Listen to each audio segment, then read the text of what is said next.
This is the Heart to Heart with Statton podcast.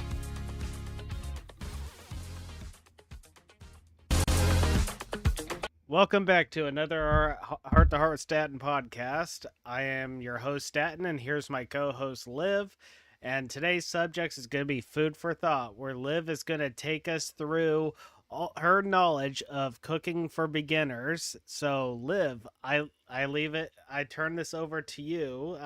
Before we begin, how have things been for you in general? I mean, Yeah, life's been good, been busy, but good as always. How are you doing?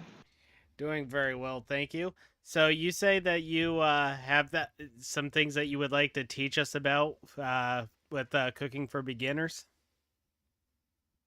Yeah, so I think a lot of people struggle with the idea of actually getting into the kitchen and starting their journey of learning how to cook. And I think for some people, they don't understand why it's so important to learn how to cook. And not everyone was taught. So if you're not taught as a young child on how to make things, it can be quite daunting, even just when you look at every aspect that has to go into preparing a meal, because it's a lot more than just the ingredients and putting it together and following a recipe. There's so much more to cooking than that it can be very daunting and overwhelming, and it can feel not financially feasible for people to be able to just go in the kitchen and make themselves a meal and be able to save money. It feels like it's going to cost a fortune, because to buy all the ingredients to make a sandwich costs 10 times the price of going to Subway.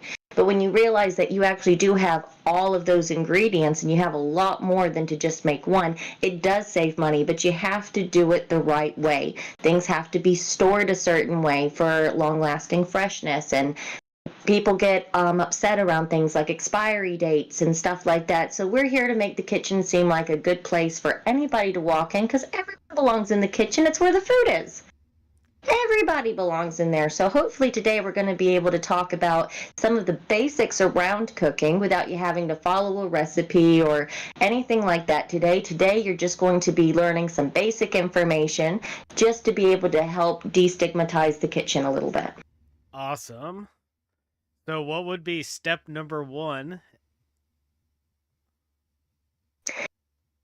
Well, the good news is you don't need to take notes today, because everything that we talk about today can be easily found by asking Google or Siri or whatever listening device you and your FBI agent use.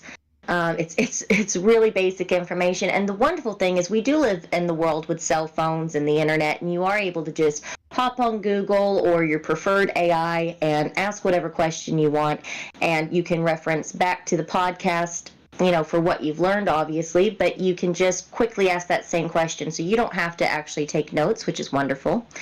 And I think the best start for anybody, step one, is just make something, literally anything. Now, I don't think you should jump right into making something very complicated. I think just start with your basics. And I think a sandwich is actually really basic. But a sandwich doesn't have to be just your average peanut butter and jelly, which, fun fact, some people, not all, from around the world, when we say jelly, they think Jell-O. So when we say a peanut butter and jelly, they are horrified. Which I have found to be quite... Yeah, they think Jell-O because they call Jell-O jelly, because Jell-O is the name brand. Learn something new every day. It's not the name of the dish. Yeah, so... if you go outside of the U.S., you might want to say peanut butter and jam, and even then, it might still seem quite foreign to some people, depending where they're from. But I have yet to find anyone who doesn't like a peanut butter and jam sandwich if you just make it differently. And that's somewhere you can start as well. You can make yourself a PB&J. You can coat the outside of the sandwich with a bit of butter and salt and put it on a pan in low heat and toast it. And oh my goodness, it's wonderful. And in some countries, you would actually call that a toasty.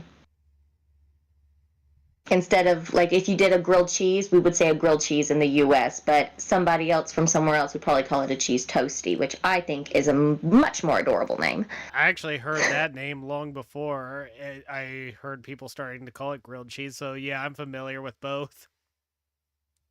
Yeah, we're from different states, so language changes, especially just across the U.S. It's It's a bigger country than a lot of people realize. A lot of different cultural aspects from state to state.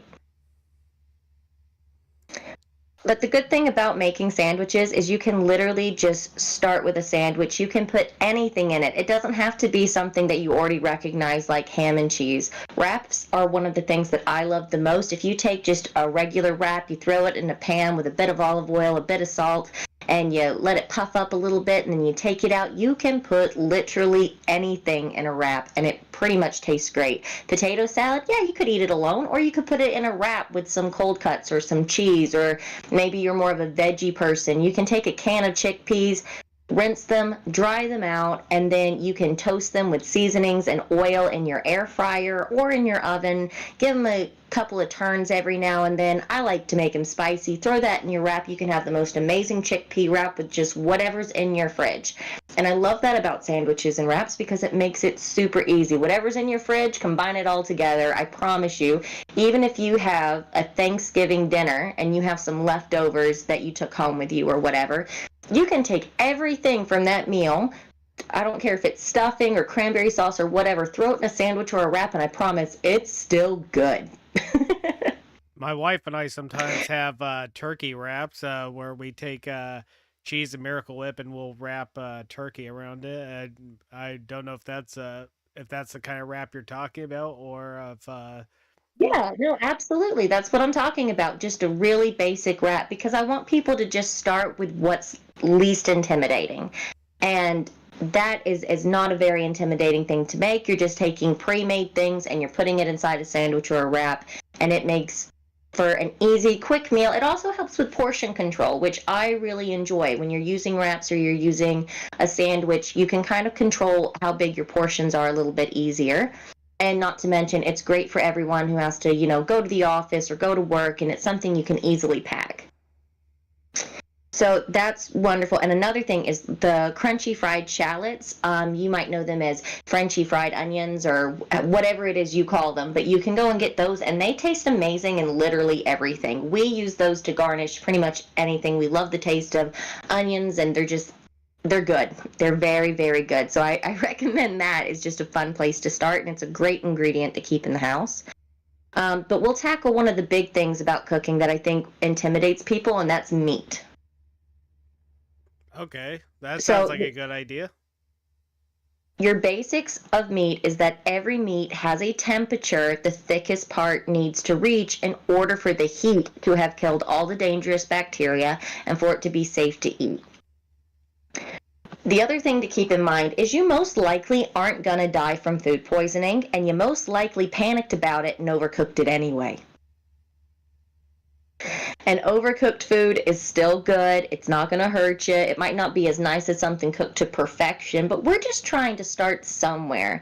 And one of the best places to start is if you have a cheap slow cooker, even if it's a cheap one, 6 to 8 hours on high or 4 to 5 hours on low, the meat will literally fall off the bone. It will just fall apart in your hands. It tastes so good, and you need very little ingredients. You can go get one of those sachets of French onion soup mix and toss it on top of some meat, little salt, little pepper, a little bit of water in the bottom. You don't need much at all if it's a piece of meat with a lot of fat content, because that'll melt into some nice liquid in there as well. And you can turn that on with just very few ingredients, and it tastes great. Now, if you want to go get your Slap Ya Mamas or your seasoning blends or mixes and throw that in there, with it, experiment with it. It won't hurt. But if you want to feel absolutely safe and you're first starting your cooking meat journey, I think a slow cooker is one of the best ways to do it, because you just put a hunk of meat in there. If it has a layer of fat on it, make sure the fat's on the top, and then you might go in there occasionally and maybe pour some of the liquid on top if you want to do anything, but really you don't have to, and you're just letting the heat escape, and you can just leave it in there until it's ready to just fall apart. And I have yet to have anybody complain. Now, I don't use French onion soup mix myself anymore. I make my own blends, and sometimes I want to flavor things differently, but that's a bit of more of an advanced step when you're still learning how flavors go together. So just literally start with a soup mix and go from there. You'll figure out, okay, well, I'd like it to have some spice to it, or you know what, this would taste really nice this way or that way. I actually had someone recently who swore you could never cook a chicken in a slow cooker, and I made a beautiful lemon chicken, and they fell in love with it. They were like, "Nope, you converted me to the slow cooker." If I may ask, is there a difference between a slow cooker and a crock pot, or are they the same thing? A slow cooker and a crock pot are the exact same thing. Okay, I feel foolish asking, but I just didn't want to make an assumption and only to end up being wrong. Because No, thank you for asking the question. this actually leads up to one other question, and it may I don't know. My I had some people go into a tiny argument about a few years ago, where someone brought a crock pot of spaghetti, for example, but they kept it in the crock pot overnight, but the crock pot was running, so they were like, "Yeah, it's okay still," and everyone's like, "No, because you didn't refrigerate it." So, and it was just a back and forth thing. So I was wondering, wha- what is your take on that one? Because I'm not an expert when it comes to pasta and stuff like that. So, pasta, rice, things of that nature, we want to be careful when we're reheating. So, we'll talk about reheating food real quick. If you make a beautiful dish, no matter what's in it, and you reheat it the next day, it's perfectly fine and safe to eat. If something stays hot and it's at safe temperatures that entire time, that's fine. However, if you cook spaghetti in a slow cooker slash crock pot and you cooked it all night long, first of all, I want to know how you made spaghetti in a slow cooker. um, that sounds very interesting to me, because when I make spaghetti, whether I do a meat sauce or I'm doing meatballs or whatever I do, my meat is separate, then we add the sauce, we're cooking down the veggies, we're adding all the seasonings and spices, and we're boiling our noodles for only like 2 or 3 minutes. And that varies on whether or not you're working with dry pasta or fresh pasta. And I don't expect the average person to be out here rolling their own pasta, because that's a lot of work. So if you're using dry pasta, you're looking, somewhere between maybe 2 to 3 minutes, 3 to 5 minutes, depending on the type. And I'll say that if you're going to keep something warm in the slow cooker all night long, some foods would be okay. I think by the time you got to eat the spaghetti the next day, that would be absolute mush. I don't foresee that having a very nice texture. And if you made the sauce yourself, I mean, I'm sure the sauce would taste good because it's simmered all night. But I would not recommend doing something like pasta in the slow cooker. If you're going to use your slow cooker or slash crock pot, I think you should use it for primarily meat. And I won't lie, there have been, where we're going to have a big thing the next day, and I cook something on low heat very late in the night, and then by the early hours of the morning it was done, because everyone's getting together about lunchtime for a big cook up, and maybe it's Christmas or something and I'm bringing the meat. Then yeah, absolutely, you can cook food throughout the night, and it can stay, as long as it stays at a good temperature, you're fine. It's perfectly safe to eat. I would not recommend using spaghetti. Now, if it stayed hot all night, it's probably safe to eat. I mean, I wouldn't be afraid to eat it, but I wouldn't want to eat it, so I wouldn't recommend that at all. Okay, I would because well, that answers my question in more than one way, because I never thought about the texture or anything at the time I asked that. So learn something new every day. Yeah, but when it comes to things like rice and pasta, when you heat them up the second day, you have to make sure they reach temperature. If they don't reach a temperature to kill all of the bacteria, it can make you extremely violently ill. And we don't want to deal with that. The other thing is you never want to reheat food more than once. You can store it in the fridge, you can reheat it. It's perfectly fine to eat leftovers. In fact, I recommend it because it's what helps save money. It's also how we food prep. You just don't want to make a portion for yourself so large that you would then want to save it again, because we don't want to reheat things, especially like pasta and rice, more than one time. Oh, But, there's always that chance where, you need some leftover rice to make a stir fry or something. So there are different rules. You have to figure out what works for you, but you also have to remember that you can become very violently ill if you have cold pasta or cold rice. And that's one of the reasons why pregnant women are told sometimes, not everyone knows this, that they shouldn't eat cold rice. They need to eat hot rice. You don't want to eat it once it's cold like you would with things like sushi. I'm honestly learning things right now I never given much thought to. The show, I thought I had a decent amount of knowledge when it comes to cooking. Now I realize I barely scratched the surface here.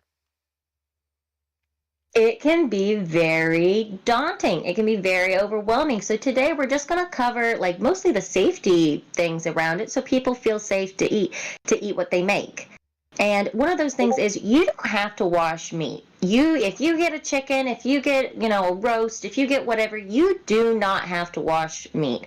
Now, I know that is something very highly debated on the internet. I grew up where the culture did say, yeah, no, we know what happens when everything's getting butchered up and everything, and we want to make sure we give it a rinse. Well, you can, but the reason why people don't recommend that you wash meat before you cook it is because you really risk contaminating more of the kitchen than what's necessary. However, if culturally or if your grandmother taught you to do it and you've done it your whole life and you're absolutely fine, all I'm going to recommend is please clean your sink and your countertops and everything thoroughly, and then whatever you use, if you're using paper towels or whatever, throw them away in their respective bins or trash cans or whatever. And if you use a cloth, wipe everything down and then go chuck it to be put in the wash. We just don't want to contaminate more of the kitchen than what's necessary, because what's actually going to kill the bacteria is the heat. Cooking it is what makes it safe to eat. So you don't have to wash the meat. It will be perfectly fine. I mean, unless you dropped it on the floor, but I wouldn't recommend that either. So what you want to do is you want to not drop your food on the floor, preferably. Please don't do that. You don't want to wash it. You want to take it straight out of the package, and you want to put it into whatever cooking receptacle you're going to be using. And we're going to just go ahead and heat everything to temperature. That's what makes it safe to eat. You don't have to wash chicken, but hey, if that's what you grew up with and that's what you want to do, just clean the area thoroughly. And when it comes to what cleaning products you should use, you can get by with just some good soap and some warm water. That's really all you need.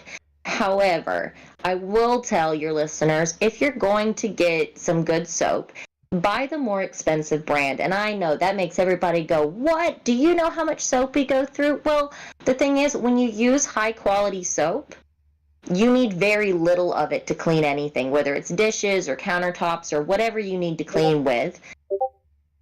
You need very little with the high quality soap. When you buy the cheaper brands, you'll notice that they're a lot more liquidy when you turn the bottles upside down. It's the exact same stuff the expensive stuff is made with. It's just watered down. And you might think, oh, well, I'm saving money because I buy the cheap brand. But you're actually paying for more plastic and less high quality soap because it's the exact same thing. It's just watered down. And maybe you have, young kids in your house and they don't know how to, just use a little bit. They're still learning what a little bit is and they use way too much soap. You can take your nice, good, strong soap and you can water it down yourself and put it in an accessible bottle for them. And they can know that that is their one to use because it's watered down. But the difference between the expensive one and the cheap one is the cheap one, you're just paying for more water and more plastic. So you're really not saving money. Okay, let it stand for the record really quick that Liv is against the 5 minute rule. Anyways, because you said don't let it hit the floor. You know what? I am sure I have eaten something off the ground at some point in my life, and I'm still here to tell the tale, even though I can't remember it off the top of my head. Kids are kids, but yeah, I think for most cases, it also depends what you're doing and where you are. You know the cleanliness of your house, but I mean, if it just, I guess, yeah, no, I'm pretty not fond of the five. It's supposed to be the 5 second rule, by the way, not the 5 minute rule. Man, they're getting more and more strict by the day.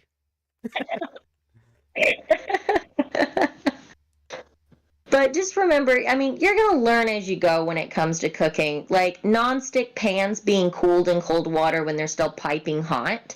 So if you're, let's say you're making some eggs or you're making, whatever you're making and you're using a nonstick pan. If you take it directly from the heat and put it under cold water in your sink to cool it down and then wash it, what you're going to do is you're going to be causing it to break down faster. So it'll peel and chip. And that's something I only learned over the last year or so, maybe 2 years, is that you don't want to take a nonstick pan and immediately cool it down because it puts more wear and tear on it. And being able to maintain your tools in the kitchen, because the kitchen I view as like the garage. You've got your tools, you know what you're going to create. It's a creative place. It's where you're building something, you're making something. So I kind of compare it to a garage in that way. And you have to know how to take care of your tools. So one of the things, like, you don't want to put your knives in the dishwasher. If you have a nice set of knives, you don't want to put them in the dishwasher. It dulls them. And a lot of people don't believe this. I watch a lot of people when they, like, if you've ever seen somebody's mom maybe peeling potatoes or cutting vegetables, you might see where they put the blade towards the palm of their hand as they're cutting things, which Yes, I I would remember seeing that. Yeah, I would never recommend somebody cut something that way, but when they're doing that, it's most likely with a decently dull knife. If it were a sharp knife, it would take very little pressure to slice their hand right open across their palm, and we don't recommend that. Also, your hands and fingers and stuff, they bleed a lot and they hurt a lot, so I don't recommend that. You want to invest in a good set of knives, and you want to make sure you hand wash them every time you use them. Don't leave them soaking in water overnight or for a long time in the sink. You just want to use your knife, take it to the sink, give it a quick wipe down, and then you want to clean it off and put it away in a dry place where it goes. And that's how your knives are going to stay sharper longer. And remember, a dull knife is more dangerous than a sharp knife. And when someone goes, oh, well, I got my knife sharpened once and I cut myself immediately, it's because you don't have proper knife skills yet. You don't know how to cut something up the correct way. I've seen people cut an onion where they take the top and the bottom off, they peel it, and then they slice it into rings. And then after they slice it into rings, they chop it up like crazy to try to get it into those small slices. It's a lot easier if you do it the way the chefs do it. You want to make sure you curl your fingers under. You're using your knuckle as a guideline, and that can be a little bit intimidating. But if you learn how to use a sharp knife safely, I promise you, you are more safe than if you were using a dull knife. And I'm sure there is a mom or a grandma somewhere who's going to go, we don't do sharp knives. We don't do sharp knives because someone might cut themselves. Well, you're more likely to cut yourself that way, and we know that for a fact. So don't be afraid of a sharp knife, because if you were doing, let's say you want to take a piece of chicken apart, it is way harder when you're taking a whole chicken apart to maybe turn it into a whole fryer or whatever. You don't want to have to go through that much meat with a dull knife. You won't get good concise cuts. You are more likely to hurt yourself, and you're more likely to use unnecessary pressure. And that's where it gets dangerous. So definitely use the sharp knife, not the dull knife, and take good care of your knives, especially when you realize that a lot of people will put a knife back into the knife holder. I can't think of the name of it off the top of my head at the moment. But when they put their knives back, some people don't make sure that they're clean. They get a lot of crumbs and bacteria and stuff in their storage device for their knives. So you want to keep that clean just like you want to keep your knives clean. Now, I'm glad that we actually got this. Where that this is actually on that YouTube turns these streams into videos, because I'm gonna definitely want to listen to all this all over again. I mean, no, seriously, this is. For that reason, I would like to. I hope this isn't too disruptive, but I would like to say, I would like to use this opportunity to invite you to, if you ever want to talk about more of this stuff, on later podcast, you're more than free to. I mean, it doesn't always have to be about these different subjects, but if you ever wanted to like turn the food for thought thing into a series, and if you wanted to talk about anything else and turn that into a series, hey, I could actually make separate playlists for that too.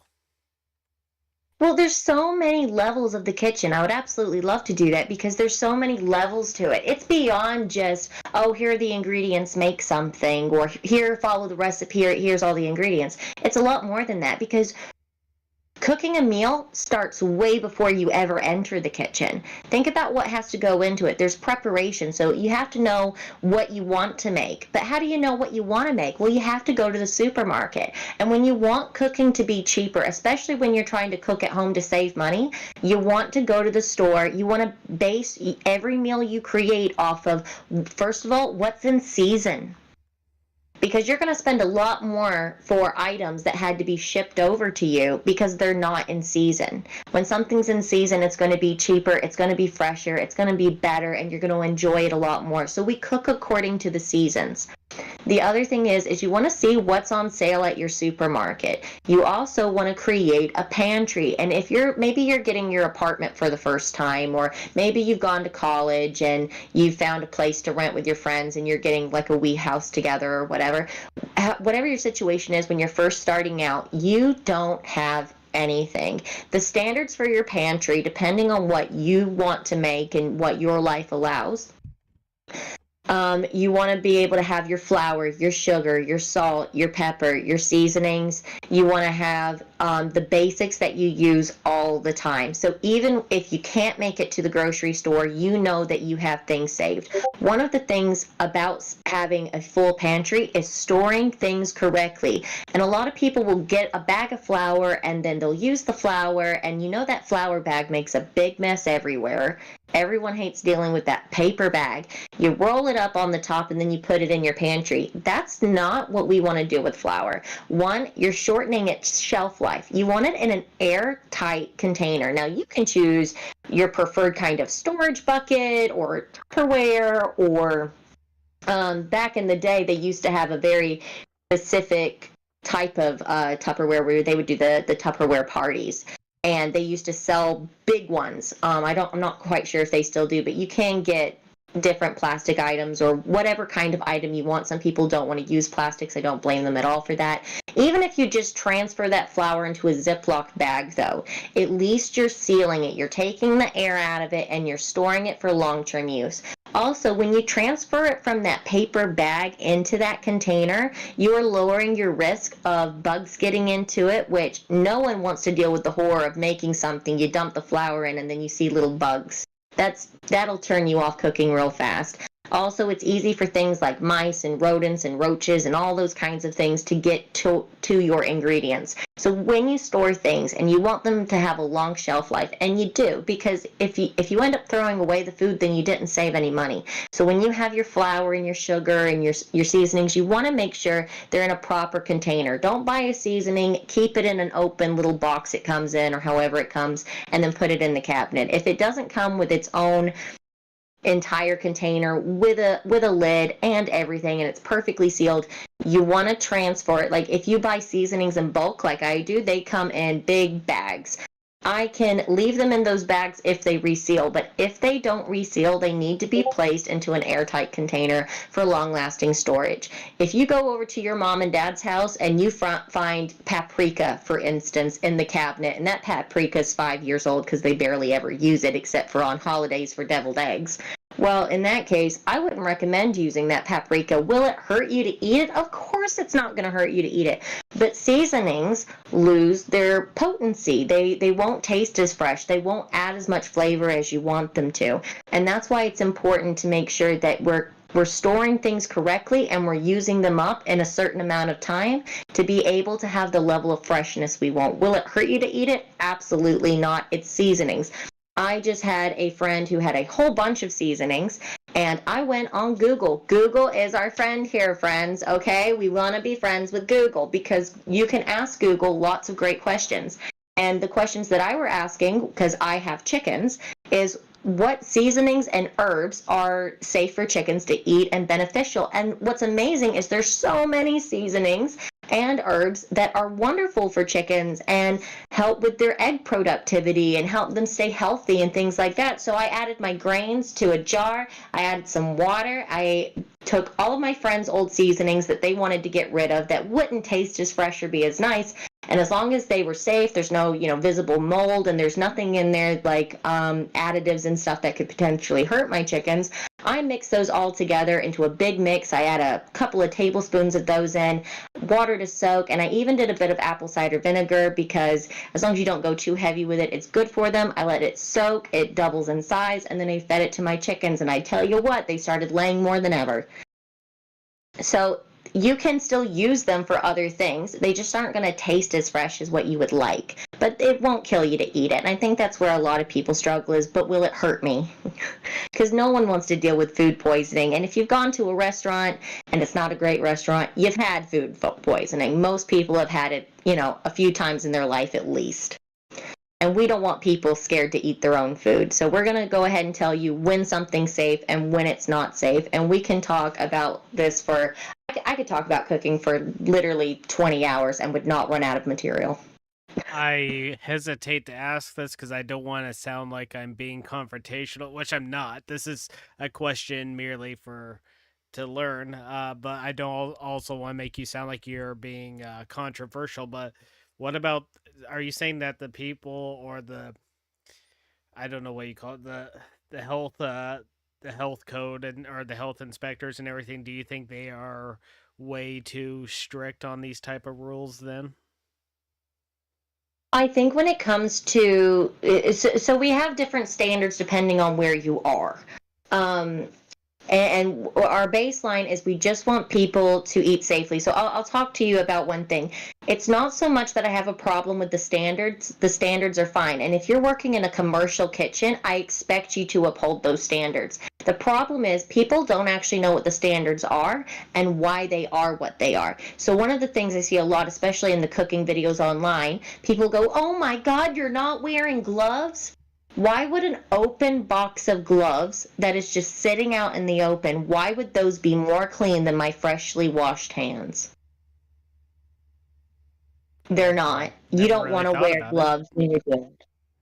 Well, an open box of gloves just sitting there and somebody comes by and they cough or whatever, and even if they don't, we're always shedding as human beings. So I don't feel like those gloves, and I know for a fact those gloves are not cleaner than if I just had freshly washed hands. Now, when you go to somewhere like Subway and it's an assembly line and they're taking care of a lot of orders very quickly, and one might be vegetarian and one might be this and one might be that, you'll see them trading gloves, and it's because they're going quickly. And they're trying to serve as many people as possible. But when you're watching someone do a video online and they're cooking a meal, I'll tell you right now, chefs, real chefs, they don't wear gloves. It's not that same assembly line kind of service. It's a different type of service. Their hands are washed, and I promise it's more hygienic to have freshly washed hands than to use gloves. Gloves do not mean it's cleaner. You can use them, but you also run into other risks because our hands are meant to grip, and you can't grip as well in a glove.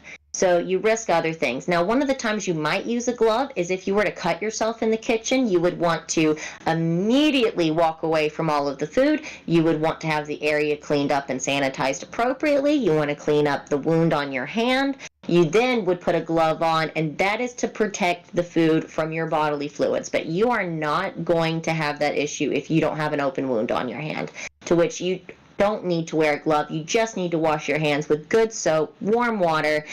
I use hot water. I would recommend warmer. And you want to make sure you wash them for long enough. And I'm sure after everything the world has been through over the last few years, I'm sure people have learned to wash their hands.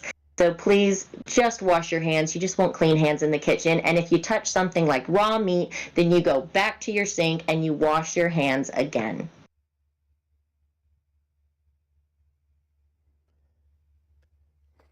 The other thing is expiry dates versus best by dates. So if you buy a jug of milk, for instance, and it says best by this date, and it's the day after, you might go, "Ugh, milk's expired."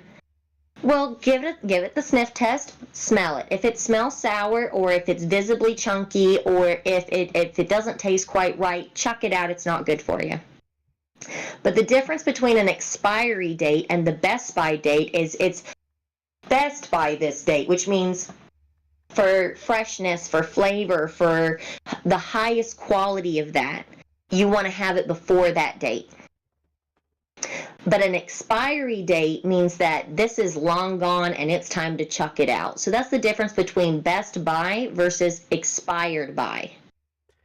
Now that you So think if something's expired, you don't have it. Best by means you can still have it as long as it looks and smells good. It's fine. now that you mention it, I've never actually seen an expiration date that says expired by. I've always only seen the best by one. That is for highest quality. It doesn't mean that it's unsafe to eat. And if you have something in your house and you're like, this has been here a little bit long, it looks good, it smells good, but I'm still worried. Go look up what the shelf life is for that. And on Google, it's our favorite AI, whatever. And then you're just going to ask about the way that you've stored it and if that is adequate. And then you're going to look at it. If it smells good, if it looks good, if it tastes good, it's fine. You will be absolutely fine to eat it. There are limits to that, though. So when some people go, if you see a little bit of mold on the bread, just throw out the first piece. By the time mold is visible in something like bread, the spores to that mold are already throughout the entire loaf. Now, would it hurt you to throw out the one piece with visible mold and eat the rest? I mean, statistically, I'm going to say you probably aren't going to get violently ill, but I wouldn't recommend it. I just wouldn't. At that point, I think if you've got, some hogs or some chickens and you want to chuck them out there, you could maybe do that. But beyond that, don't eat something with visible mold, because if you can see the mold, the spores are already throughout the entire thing. Understood. So that's one of the ones you might want to skip. The other thing is conversions. Now, you can write yourself a conversion chart to keep in your kitchen. What's wonderful is you can buy mats for making dough and stuff, and what's written on them is all your different conversions, and you can keep that in your kitchen if you want, but you could also just Google it. It's very simple. So like 3 teaspoons equals 1 tablespoon. When you're aware of that, you can save so many dishes in the kitchen, because you don't want to keep washing the same tablespoon over and over again. But oh no, I don't have another tablespoon measure, or I don't have an actual tablespoon in my kitchen that's available. They're in the dishwasher. Use 3 teaspoons. Bam, bam, bam. That's the exact same. So conversions will help you save on dishes, and you don't have to own as many items when you know how to convert. So just even if you're like, okay, well, it's this many, but the recipe calls for this, just look up a conversion chart. It's so easy. It's right there, and it does make things a heck of a lot easier.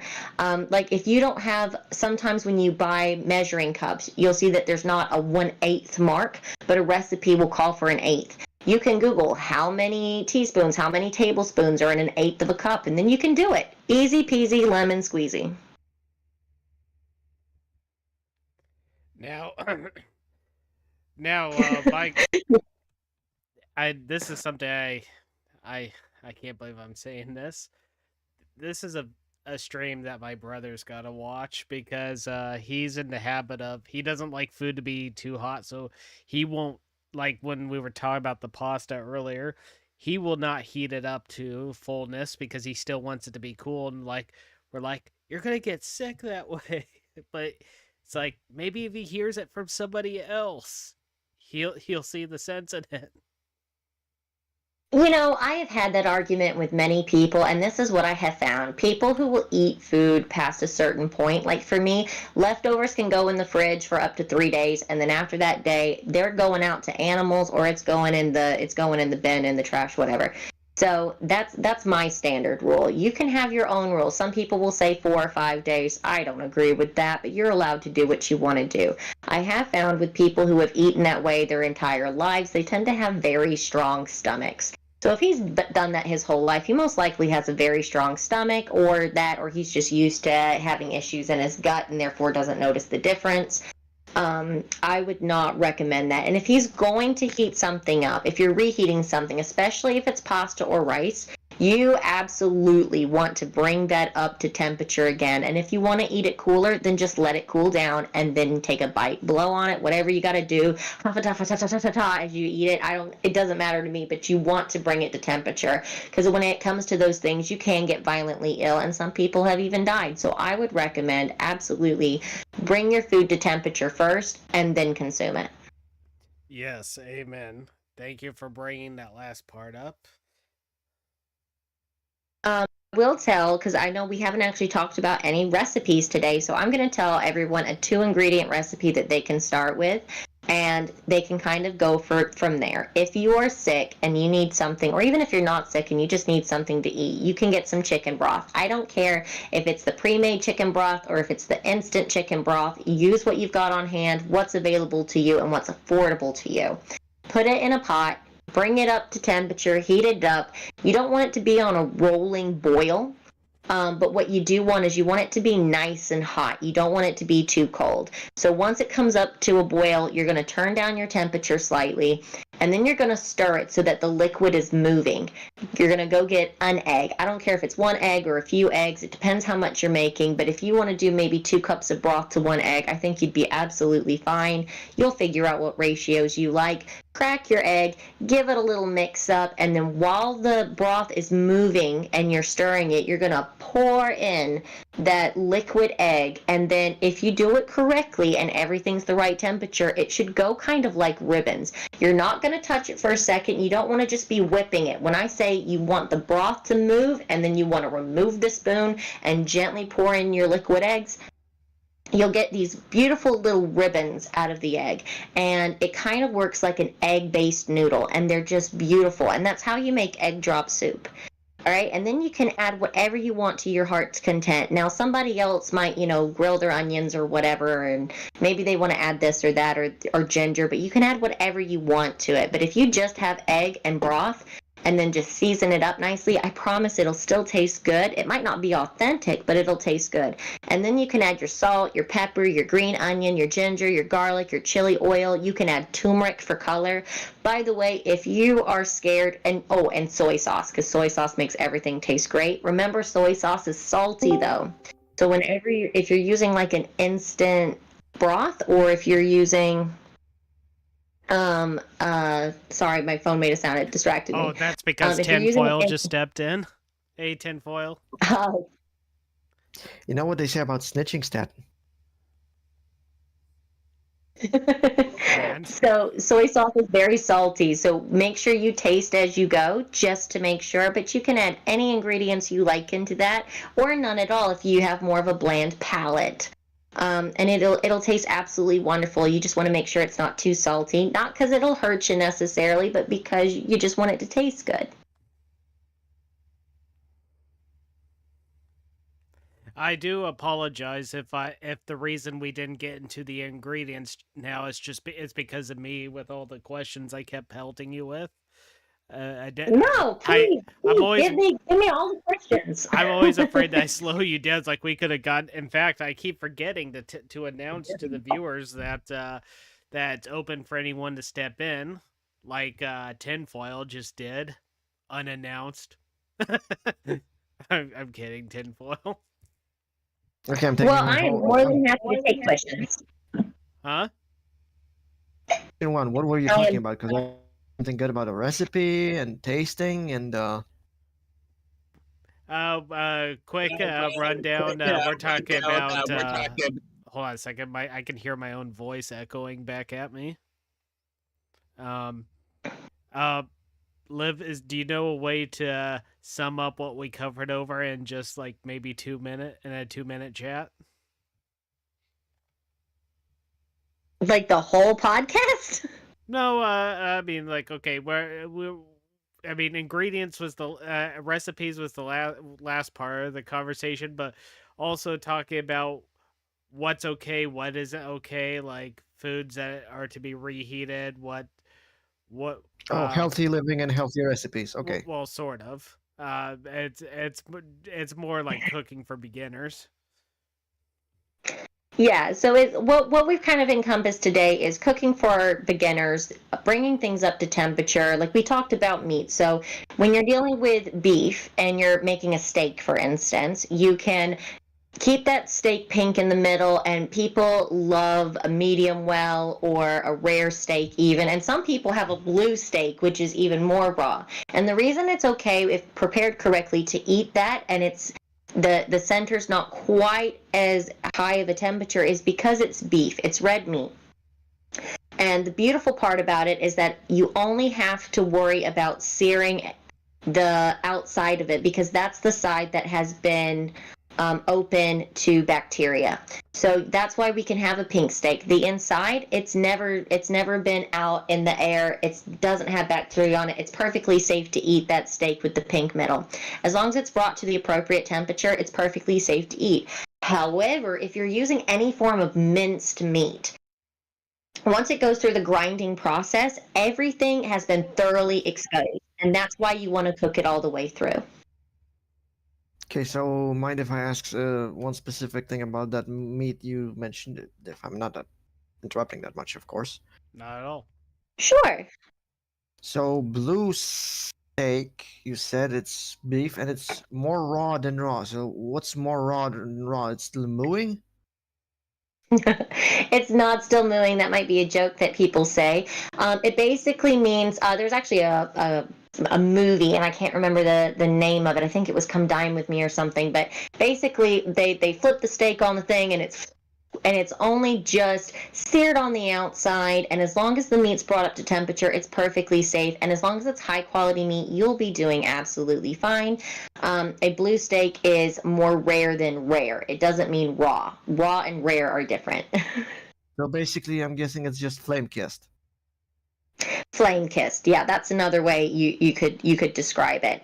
Very, you mostly, if you'd ever want a steak like that, you would want to go to a very, very nice steakhouse with a qualified chef, and you could go and have a wonderful time. But there's also things just outside of meat. Not everybody eats meat, but if you're going to eat meat, remember, chicken has to be cooked all the way through.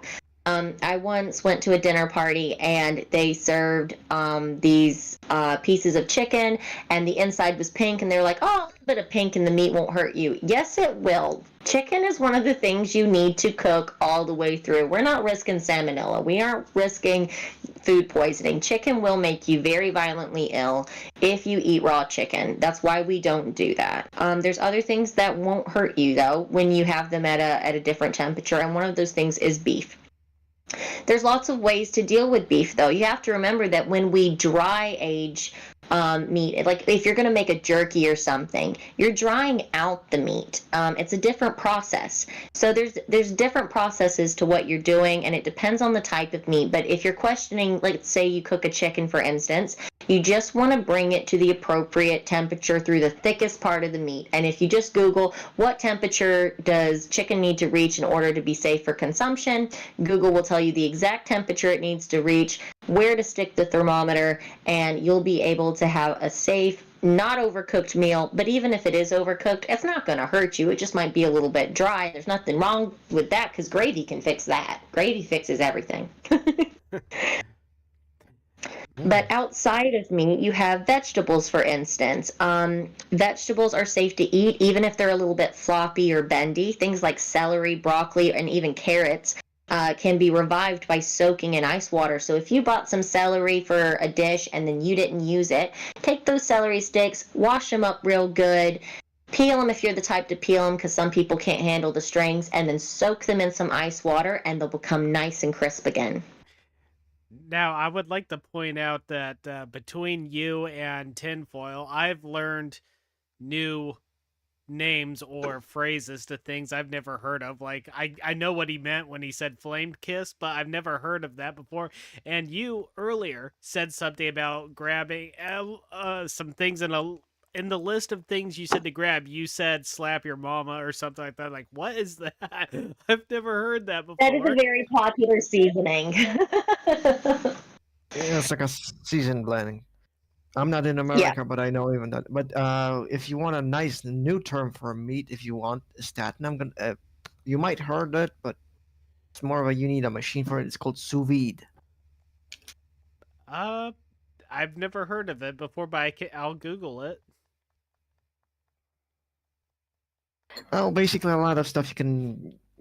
I admit I do like greasy food, and probably it's already clogging my carotid artery, and cholesterol is already probably gathering up my nostrils. But I do like certain foods, and that's why I kind of follow a couple of YouTubers, and that's why I actually got into sous vide thing. It's kind of neat. I gotta say, it's one of the healthier things you could do, but yeah, it's kind of costly.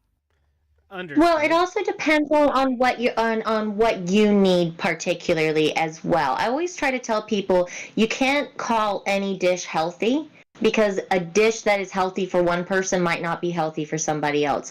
So I know people who they can't eat things like peanuts or broccoli or legumes or anything to that kind of effect because if they do, it will cause them immeasurable pain. They might even end up in the hospital because they cannot process those things in their body. But it's a healthy dish. Well, it's not healthy for that person though.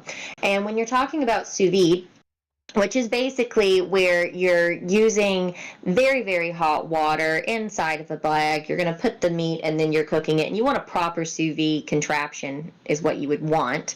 But if you've ever watched Adventure Time, Jake the dog gets a plastic bag and puts the meat in it and sous vides it just in boiling water. Um, and for people who, I know people who cannot have any types of plastics in their home, everything is made of stainless steel and everything is made out of glass. And they're very particular with what they cook with, and they would never have plastic in their kitchen because they don't want that in their system. And you have to remember that depending on what you're using, you don't want to just use a random Ziploc. And the reason you don't want to do that is when we heat plastic, it releases into the food.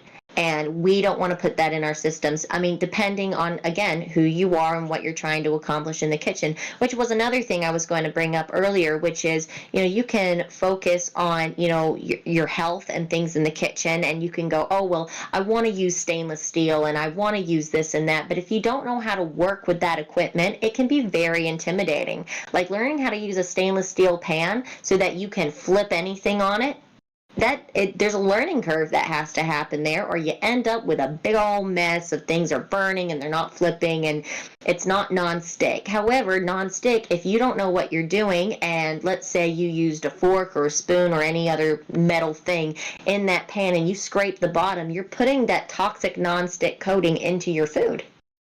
Yeah, well, it is known very widely that there were storages of, I think, sorry, I was supposed to, I almost said flannel, sorry about that, Teflon. Uh, uh,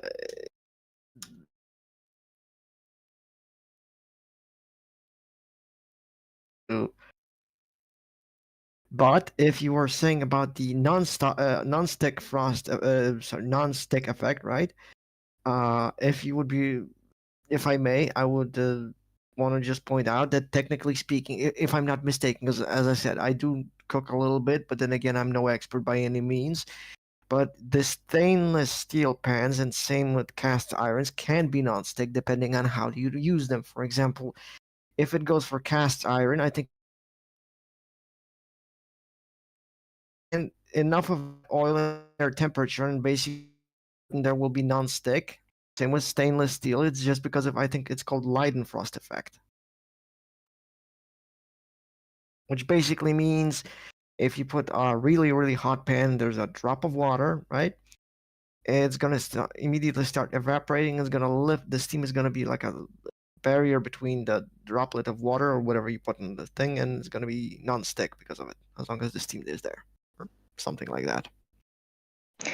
Yeah, when you're using stainless steel, you can use the water. When the water's dancing around, you know that it's at the correct temperature and you're able to use it and it work like a nonstick pan. So I always prefer to get stainless steel. However, not everyone can afford that. Not everybody already has that or has saved that up for years and years and years. I own a lot of cast iron, and cast iron is one of those things that it's wonderful to cook in and I highly recommend it, but it's not something you can just chuck in your dishwasher. It's something that you're going to want to season and take care of appropriately. And today we're more focused on just making sure people know the basics of safety so that we can destigmatize the kitchen.